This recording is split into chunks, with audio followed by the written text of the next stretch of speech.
இன்றைய கதை கதை என்பதோட ஒரு சின்ன ஒரு இன்ஃபர்மேஷன். நிறைய பேருக்கு தெரியாது தானம் என்றால் என்ன, தர்மம் என்றால் என்ன. நிறைய பேருக்கு இது நிறைய சேனல்ஸில் சொல்லியிருப்பாங்க. நமக்கு டைம் கிடையாது, நம்ம அப்பா அம்மாவுக்கு டைம் கிடையாது, நமக்கு பார்க்கறதுக்கு டைம் கிடையாது. இருந்தாலும் தானம் தர்மம் அதை பற்றி தான் சொல்ல போகிறேன். தானம் தர்மம் ரெண்டுத்துக்கு வித்தியாசம் இருக்கு. நம்ம கர்மாவை அழிக்கக்கூடிய சக்தி எதுக்கு உண்டு, தானத்துக்கா தர்மத்துக்கா அப்படின்னு பார்த்தா தர்மத்துக்கு தான் அந்த சக்தி உண்டு. அப்போ தானம் தர்மம் செஞ்சால் நமக்கு பாவம் கழியுது அப்படின்னா முதல்ல இதோட வித்தியாசம் தெரிஞ்சுக்கோ. தானம் என்பது பிறர் கேட்டு நீ கொடுப்பது,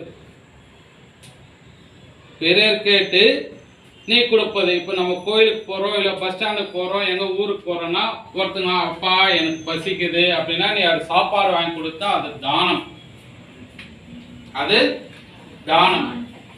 அப்போ தர்மம்னா என்ன, பிறருடைய கஷ்டத்தை, பிறருடைய பசியை, பிறருடைய துன்பத்தை அறிந்து அவர்களை கேட்காமலே போய் உதவி செய்வது. எப்படி, அவங்களுக்கு என்ன தேவைன்னு தெரிஞ்சு அவங்களுக்கு போயிட்டு, அவங்க கேட்க மாட்டாங்க உங்ககிட்ட, அவங்க கிட்ட போயிட்டு உதவி செஞ்சா அது தர்மம்.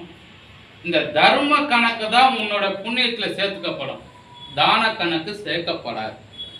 நிறைய சேனல்ஸில் சொல்லியிருப்பாங்க, டிவியில் ஆன்மீக பெரியவர்களாக சொல்லியிருப்பாங்க. இருந்தாலும் என்னோட கடமை.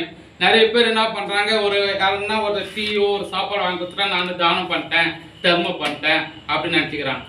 பிறர் கேட்டு நீ செய்வது தானம், பிறர் கேட்காமலே நீ செய்த உதவி தர்மம். தர்மத்தால தான் நம்ம வாழ்க்கையில முன்னுக்கு வர முடியும். அப்போ டெய்லி என்னால் சாப்பாடு வாங்கி கொடுக்க முடியாது சார், எங்களுக்கு குடும்ப கஷ்டம் இருக்கு, என்ன சார் பண்ணணும்னா சின்ன ஒரு இதுவும் ஆன்மீக பெரியவர்கள் சொல்லியிருக்காங்க, அதை உங்ககிட்ட சொல்றேன்.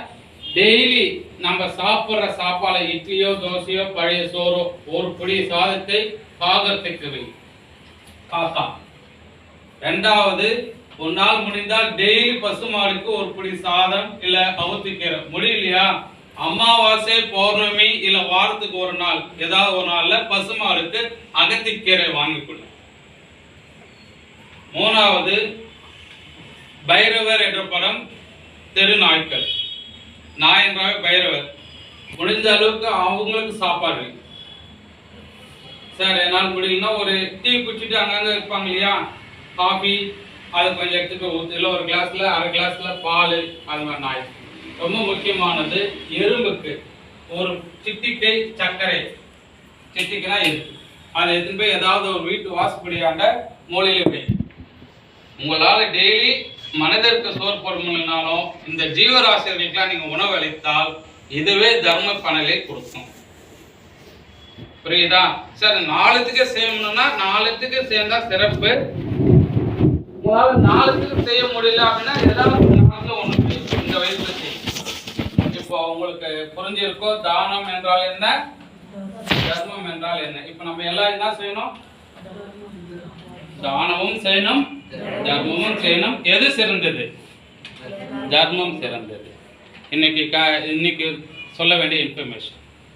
தேங்க்யூ.